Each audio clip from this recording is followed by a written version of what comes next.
The voice in the nursery. Claire Mercer had always been a rational woman. A single mother to her 4-year-old daughter, Lily, she prided herself on keeping a level head. Even after the divorce, even after moving into the old Victorian house on the outskirts of town that she could barely afford. The house had charm, at least. High ceilings, creaky wooden floors, and a nursery with faded floral wallpaper that Lily had immediately claimed as her own.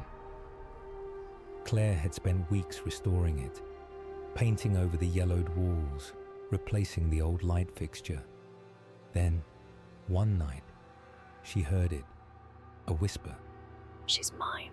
She had just tucked Lily into bed and was stepping into the hallway when a soft sing-song voice drifted from the nursery.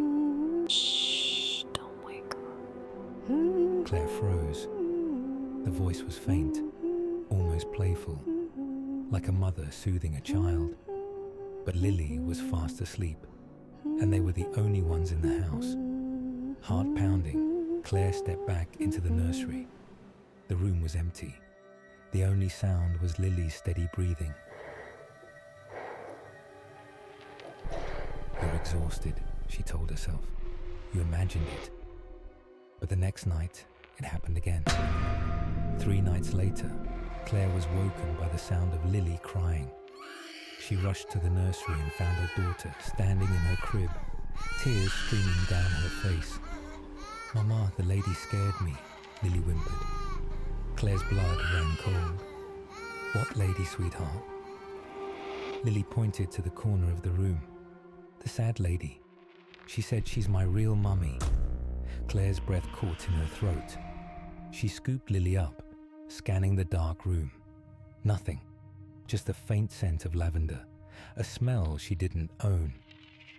The next morning, she searched the house for any sign of an intruder. Nothing. But as she passed the nursery, she noticed something that made her stomach drop. The antique rocking chair in the corner was swaying gently, as if someone had just been sitting there. Desperate for answers, Claire visited the local library. The librarian, an elderly woman named Mrs. Doyle, recognized the address immediately. "Oh dear," she said, lowering her voice.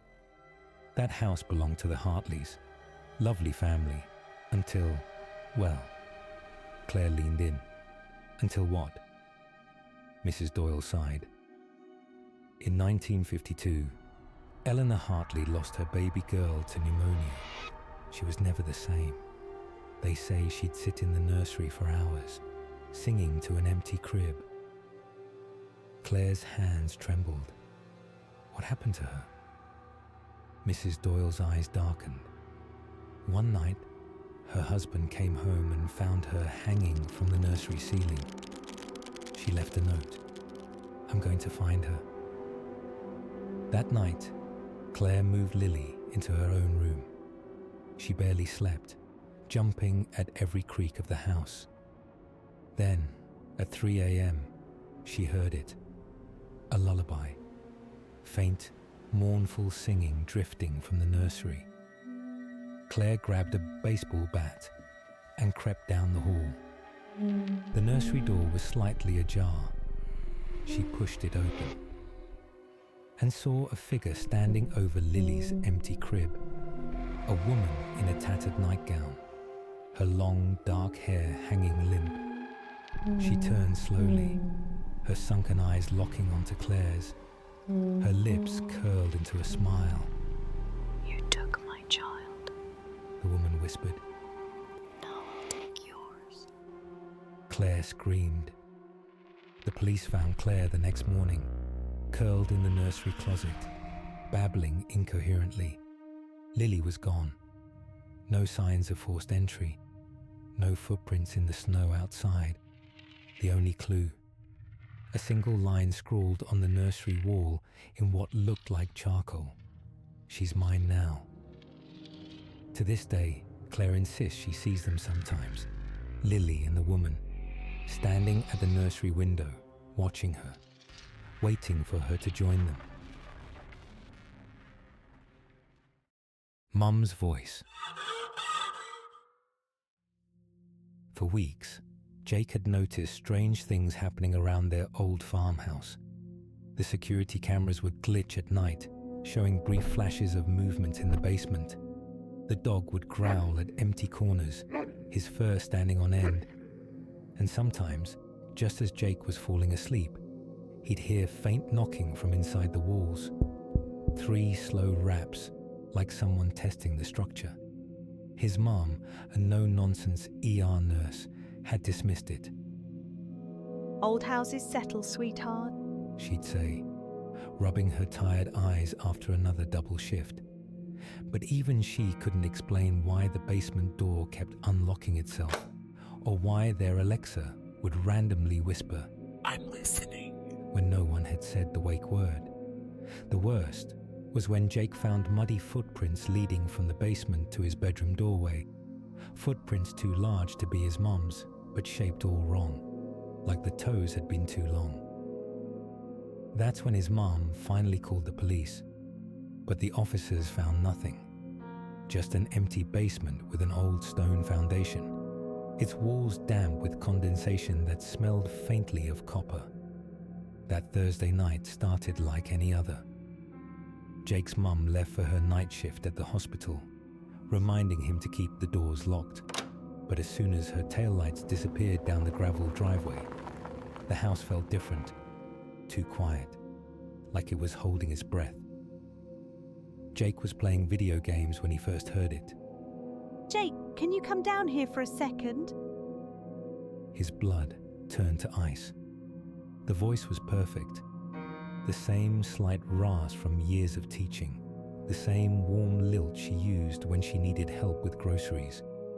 But Jake had watched her leave. His phone buzzed. A text from his mum. "Forgot my lunch, be right back." Relief flooded him until he realized his mum never packed a lunch. The basement door creaked open an inch. Jake?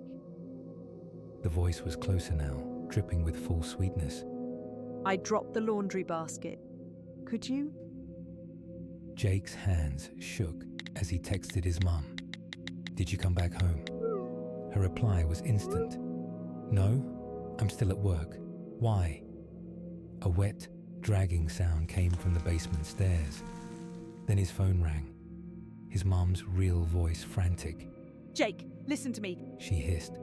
I just got a security alert. There's motion in the house. Do not answer if you hear me calling you. Get out now! Something heavy slammed against the basement door. Jake sprinted for the front door just as wood splintered behind him. He didn't look back. His mum's car screeched into the driveway as he stumbled outside. She yanked him inside, locking the doors just as something thudded against the house hard enough to rattle the windows. In the rearview mirror, Jake saw it. A pale figure with 2 long limbs standing in the doorway, its mouth stretching into a smile as it called after them in his mother's voice. "Don't you want to help your mummy?" They never went back. The police found nothing, just an empty house with strange scratches on the basement walls. But Jake's mom knew the truth. When she finally checked the security footage from that night, the last clip showed something impossible. A figure emerging from the basement's old stone foundation, its limbs unfolding like a spider, its face smooth and featureless, until it reached the stairs. Then, as it climbed, its skin rippled, and by the time it reached the top step, it had his mother's face. "I'm home," It whispered to the empty house, and the camera cut to static.